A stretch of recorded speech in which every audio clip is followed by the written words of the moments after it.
કૃષ્ણ વંદે જગદગુરુ.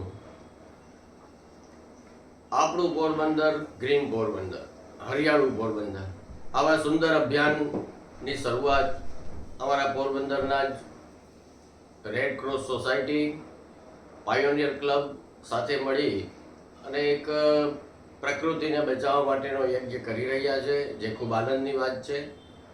આ ખૂબ જ સારા એવા અને ભવિષ્યને સુરક્ષિત કરનારા કાર્યક્રમમાં આપણે સૌ ઉત્સાહથી જોડાઈએ.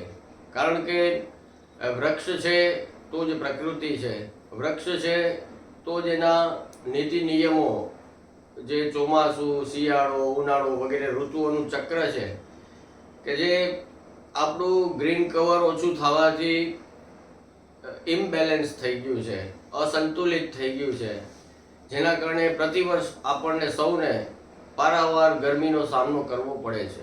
દર વર્ષે ગરમી વધતી જાય છે અને વરસાદ અનિયમિત બનતો જાય છે.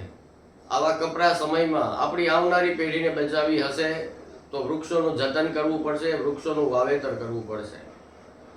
મારો તો દરેક વ્યક્તિઓને એક જ અનુરોધ છે કે આપણે દરેક વ્યક્તિએ પોતાના જન્મદિવસ પર એવો સંકલ્પ લઈએ કે આપણા જન્મદિવસની ઉજવણી ભલે કોઈ પણ રીતે કરતા હોય, પણ સાથે સાથે પ્રકૃતિ માટે પણ જન્મદિવસની ઉજવણી થાય, એવો વિચાર આપણી અંદર આવવો જોઈએ. તો મારું કહેવાનું એ છે કે દરેકે પોતાની વ્યક્તિએ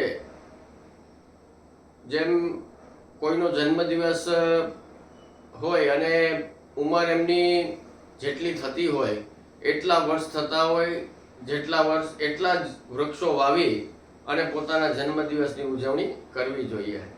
તો જો આવો સંકલ્પ દરેક સંપન્ન લોકો, ભલે દરેક લોકો આ ના કરી શકે, પણ જે લોકો ઉજવણી કરે છે, પાર્ટીઓ કરે છે, હરવા ફરવા જાય છે જન્મદિવસ નિમિત્તે, તો તેના માટે કંઈ બહુ મોટી વાત નથી કે 25 વર્ષનો યુવાન 25 વૃક્ષ વાવે, 30 વર્ષ થતા હોય તો 30 વૃક્ષ વાવે, તો ઘણું બધું કામ આપણે આ ક્ષેત્રમાં કરી શકશું. ફરીથી અમારા સેવાભાવી એવા રામદેવભાઈ મોઢવાડિયા કે જે રેડ ક્રોસ સોસાયટીમાં વર્ષોથી સક્રિય છે, અમારા પ્રવીણભાઈ ખોરાવા કે જે પાયોનિયર ક્લબમાં ખૂબ સક્રિય સેવા આપી રહ્યા છે, અને ધર્મેશભાઈ તથા અનિલભાઈ કારિયા અને જે પણ ટીમ આમાં જોડાયેલી છે, તમામને આવા સારા કાર્ય બદલ ખૂબ શુભેચ્છાઓ આપું છું. મારી અંતરની શુભકામનાઓ છે કે આ તમારું અભિયાન ખૂબ સફળતાને પામે.